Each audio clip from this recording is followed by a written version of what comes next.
in love with a 17-year-old. Also, the guy you met yesterday. Yeah, like, weird. And then, so she has her nightmare.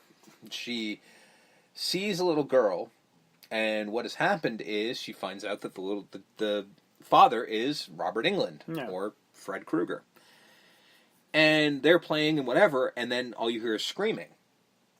And she's just like, the mother comes up and just like, I won't tell. And then Robert Englund quickly turns into Freddy. And she's like, we have to talk, Loretta. Go inside, honey. And then she walks away while you see Robert Englund screaming at the wife and then choking her. Yeah. Just like shaking her, and then it's like, oh fuck, somebody dead. And then little girl comes down and sort of opens the door and sees the kill room. Well, she was going to go up the stairs, but she sees the door the door opens because I guess the mother didn't close properly. A little bit shocked that her husband is now killing every child in the neighborhood. And then finds his kill room, gloves, she goes in, sees all the cookies. Gloves. And, well, how else do you get the kids I know, go? You know what I mean? It's not cool, but, I mean, remember, as much fun as we're having here, child murderer. You know? Not a good guy. No. So, as she's leaving the kill room, all of a sudden it's Maggie now. She's wearing the dress. It's not cool. It's not cool. Good. Let's not put the adult woman in the 8-year-old's dress. Let's not do that. No. Although, to be fair, she's not cool with it either. She's like looking, going, "What the fucking hell? Like, why is this?" And then she puts two and two together. Oh, I'm a little girl. Like, I get this now. And then cut to her looking over and tapping his foot is Freddy, and then he's tapping his glove at the same time.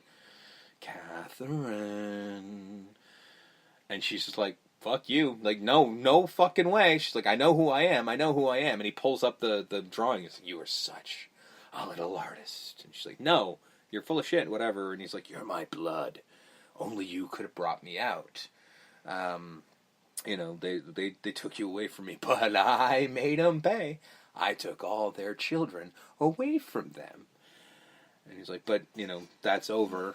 It's time to start in a whole new playground. So he goes up the cellar, opens the thing, and it's the shelter. He's just like, the shelter, but this isn't Springwood. And then he says the immortal line, which was in every fucking trailer. Yeah. Every town has an Elm Street, which he's absolutely correct on. Yep. And then sign pops up that just says Elm Street, because now he brings it with him. Makeshift sign. And then he's just like, you know, it's time to start all over again. And then we're kind of done with that scene. Yep. The door slams shut. The pills fall down. She wakes up. Oh, shit. Now we get to Tracy? Yep, Tracy having a bad dream. Okay.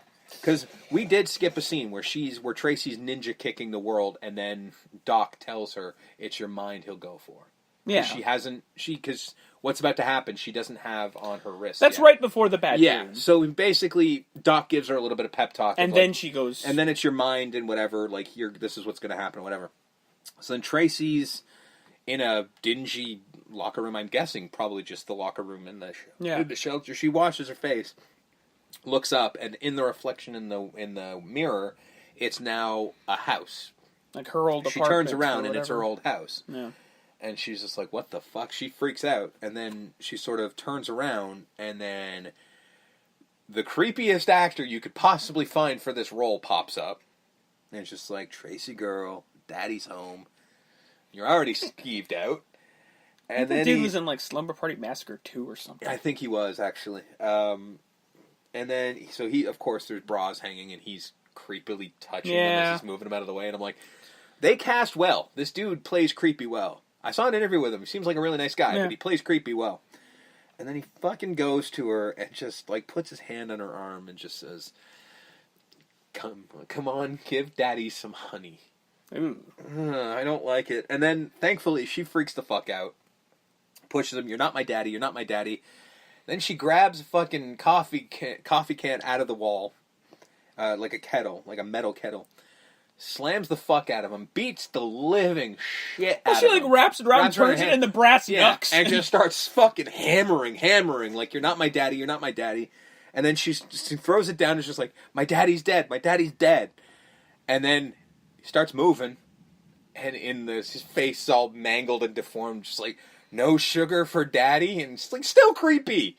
And then he juts his arm out and just starts laughing and laughing, turns into Freddy's arm, and turns around and Freddy says, the only levity you could possibly say is, "What's with kids today, huh? No respect." And then she starts ninja fighting him. And then this is where we get the immortal shot of he hits her and it actually hit Leslie Dean in the face. Yep. And then he says, "Kung Fu this bitch." And then she does. And then she talks about it like, she grabs a hold of his arm. It's just like, "This is my dream." And then he says, "It might be your dream, but it's my rules." And then his fucking hand spins around like a weed whacker. Woo! Yeah. Makes a little noise. And then he's like literally posing to get ready to fight. And she's just like, "I'm not winning this." So she turns around. Fuck this shit, I'm out. So she turns around and pulls a Nancy, knocks some stuff off of the stove, and literally burns her wrists on the stove to wake up. And she does. Yep. Maggie comes in and she's literally screaming as the burns are forming on her skin, which I think looked very good. Mm-hmm. And then she just turns to Maggie like, "I gotta talk to Doc, I gotta talk to Doc." And this is where Doc has a nightmare. I've never done this much talking. Yeah, because Doc, he actually sees Freddy. He's in the locker room. Mm-hmm. He sees Freddy. He hears Tracy calling, so he goes opening all the lockers, and then turns around, and it's actually Freddy saying it. It's like, "You've taught her a lot," in her voice, and then, "But there's so much more to learn." And then he just said, "Fuck it." How about that or a punch? How about... No, not yet. This is where Freddy makes the joke first. Freddy goes, "How about this, Doc?" And he does a cartwheel and a fucking roundhouse kick. And then this is where he just grabs it fucking with a baseball bat, because he's already grabbed it earlier, and just fucking starts pounding the shit out of him. And then, like, Freddy's twisted and mangled, like what happens every time a Family Guy character falls into a weird, awkward position that's not right. And then he goes, like, Doc, as if he got him. He, like, the horror thing of, like, oh, like, check I'm going to reach dead. out his hand. And then, of course, Freddy jumps up. And this is where Freddy sort of explains that the Dream Demon thing is the real. He's like, "Sticks and stones may break my bones, but nothing will ever kill me. The Dream people promised me that." And he's like, "When I got this gig." The Dream people, the ones that gave me this job. On the job, yeah. And it's like, oh, fuck me. All right. And then he sort of explains, like, in dreams, I am forever. Too bad you're not. And then he says, like, first, and he's like, "First they tried burning me," cuts off his finger. His thumb. And then next, they tried burying me, cuts off his index finger. And then, of course, he pauses for effect, and he holds up his middle finger. But this is my favorite. They even tried holy water. He cuts his other finger off, and then puts his arm below the camera, and you can see Robert Englund throwing the fake arm away. I'm sorry, there's no other way to do it. There was no way to do this properly, but yeah, he throws the fake arm away, and then holds up his hands, just like, "But I keep on ticking." His hands are fine. I'm literally doing the actions, by the way, which is great for an audio show. And then this is where basically Doc realizes he's fucked, rips some of his shirt. Man. Yeah, and then Freddy attacks, and then he's woken up by my mother's alarm clock. My mother's alarm clock made that exact fucking noise. No, it just... I remember that every morning because my mom used to wake up at 5 in the fucking morning. When you're a kid and who stayed up late, that sucked. Yeah. And then he goes up, and then they go to... Tracy and Maggie go to grab him, and he's just like, "What the fuck?" And like he jumps out of his skin, like, oh my god. And she's just like... he goes, "I think I found a way to get him." And he holds up the piece of the shirt that he got. Because that's what we figured, is I'm going to, I'm going to bring him into the real world. Bring it out, and we'll see if it works. And he does. He brings him out of the work. And then, like a good doctor, doesn't wrap up Tracy's arm himself. He's not a medical doctor. Well, even if you're a psychiatrist, you do go to a bit of medical school. So he should have wrapped her arm properly, more so than she can. Arguable. I don't think so. I'm pretty confident the man who did, in fact, go to a little bit of medical school can wrap up his arm better than a 17-year-old street kid. Again, I'm just saying. Psychiatrist, not a medical doctor. 17-year-old street kid, this guy. I'm putting my money on this guy can wrap it. And also, pressing matters. Dream Demon on the loose. We'll wrap your arm up later. She's talking while doing it. He can't? I don't know. Either that or he's a really shitty doctor. Anyway. So... they have this conversation about what to do. And, like, oh, we're going to get him, whatever.